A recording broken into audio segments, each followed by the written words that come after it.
Yo, the Foul Hooked Whitey is back. Episode 2, The King is Dead.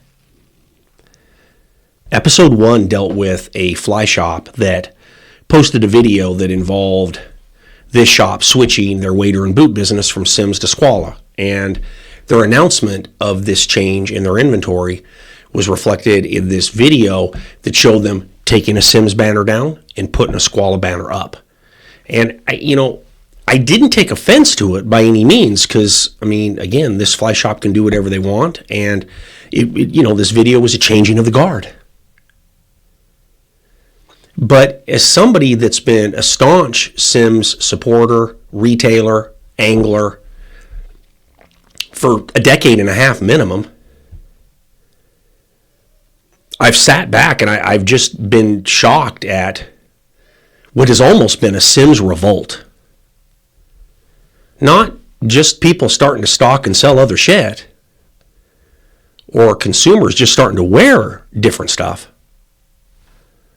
but in fact, a revolt.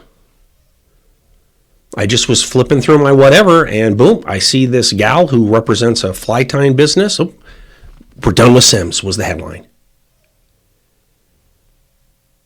And I've never seen this before when it comes to attacking a brand.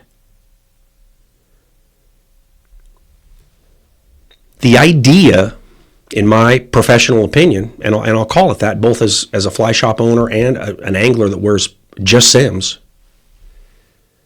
to me personally, the idea that Simms' quality has, been thrown out the window, I categorically deny it. That doesn't mean that they that doesn't mean that they put some stuff on the marketplace they shouldn't have. That doesn't mean that, they haven't lost their way when it comes to certain categories and some of the excess. The 14 colors in this button-up fishing shirt. Let's face it, that's just too much. And if I was going to give, as that fly shop owner and as that retailer, if I was going to give Simms any direct criticism, I would say that, they've drank all the Kool-Aid when it comes to some of their pricing. The pricing part is really interesting to me because of an interaction I had down in my Thermopolis store a few weeks ago. And in that interaction, this young kid, customer, kind of, and, I'm doing business in his place, and he says to me, hey, I decided to go with Grundens as far as the waders and boots I was talking about. And I was like, oh, well, fuck. Well, thanks for telling me. He proceeded to tell me, and this is an interesting dynamic of this generation of consumer, okay?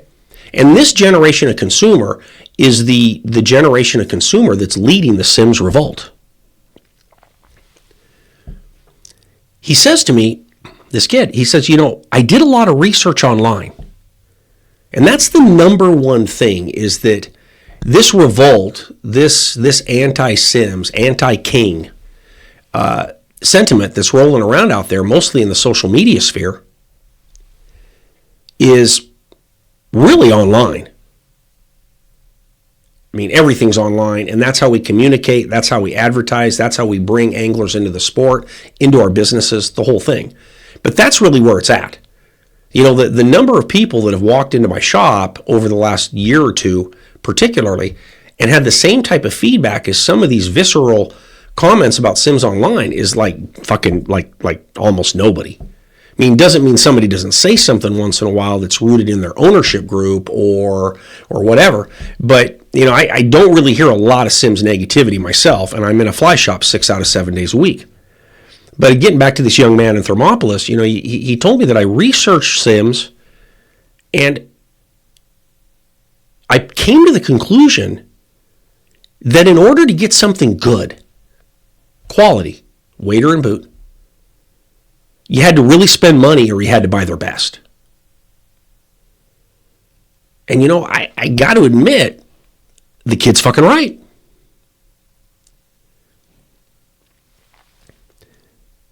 I've sold plenty of $1,000 zip-up Simms waders, and I've sold even more from the G3 line generationally, meaning this generation of G3s, the last generation, the one before that, I've done it. And a current G3 wader is about $750 for just the wader. And you're looking at a minimum of $200 to $300 for a good pair of boots now from Simms. So if you want that Gore-Tex allure, if you want that Gore-Tex quality, breathability, and toughness, you're spending, $7.50 for it now with Simms. And that's kind of what he was saying, was that if I was going to do that, if I was going to get an over-the-top, upper-end pair of waders, I would buy Simms. But I'm not that guy. And not only do I know he's not that guy, we don't get that guy in the shop a ton. But we get a lot of people in the store that want to buy entry level or advanced entry level. And in my opinion, this is where the king, this is where Simms has gotten their ass kicked. Right now, they just don't offer anything special to the beginning angler when it comes to waders and boots. And I hate to admit this, but it took the kid in the hardware store to kind of point that out to me for me to understand that as a retailer. And like I said, he was right. Simms definitely has some work to do, there's no doubt. But I would say, with a huge measure of success, that we're still talking about the only wader manufacturer that still has a percentage of their SKUs, of their styles, made in the United States, not made by the Chinese guy.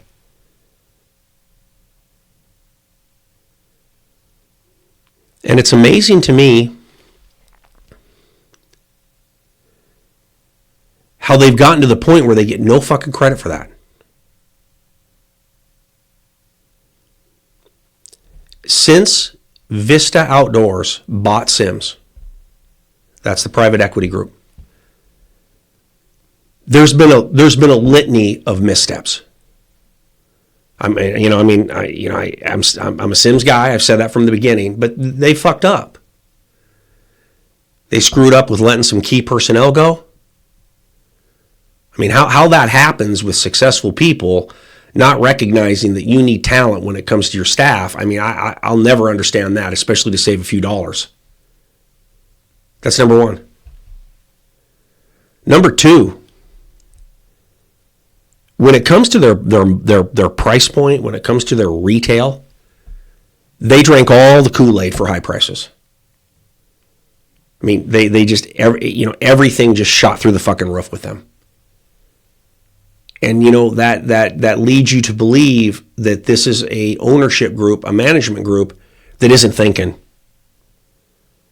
that doesn't understand that we now have to compete with a significant number of brands out in the marketplace.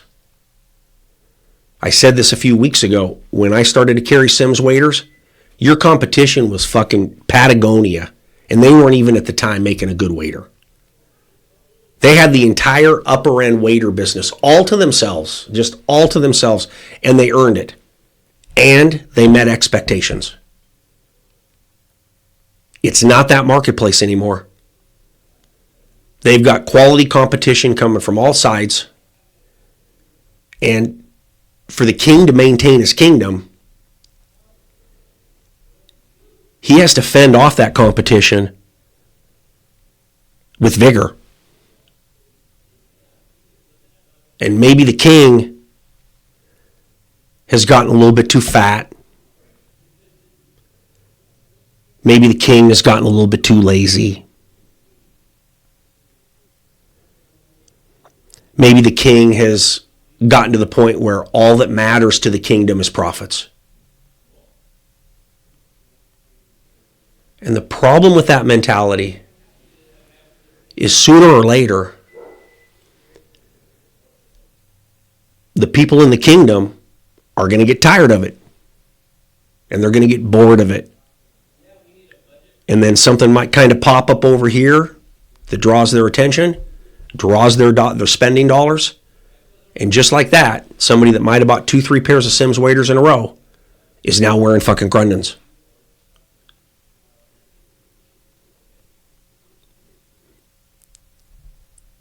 It's still Sims' kingdom until somebody takes it away. And nobody's done that. Not in my opinion. They're knocking at the kingdom's door to take it away. But Sims still has the opportunity to maintain being the king. And they're only going to do that by somehow reconnecting with your run-of-the-mill angler out there. And I want to touch one thing here real quick.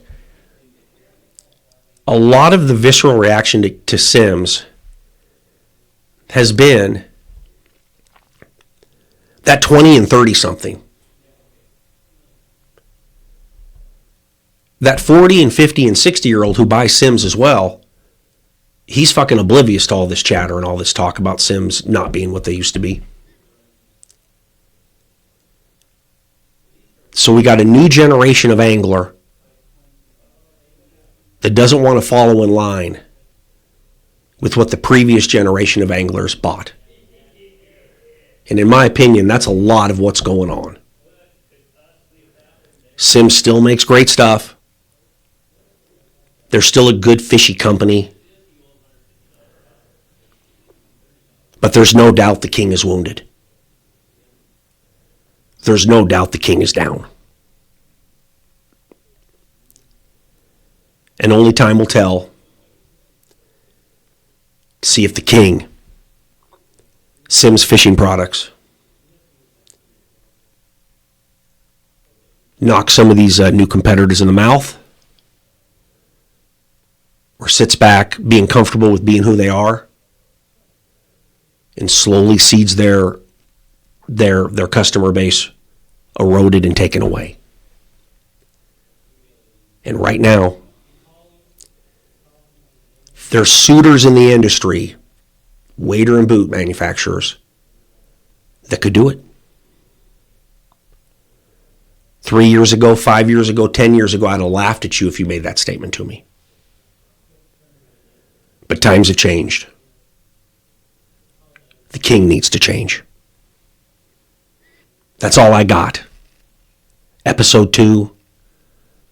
The king is dead. I am the Foul Hooked Whitey. I'm out.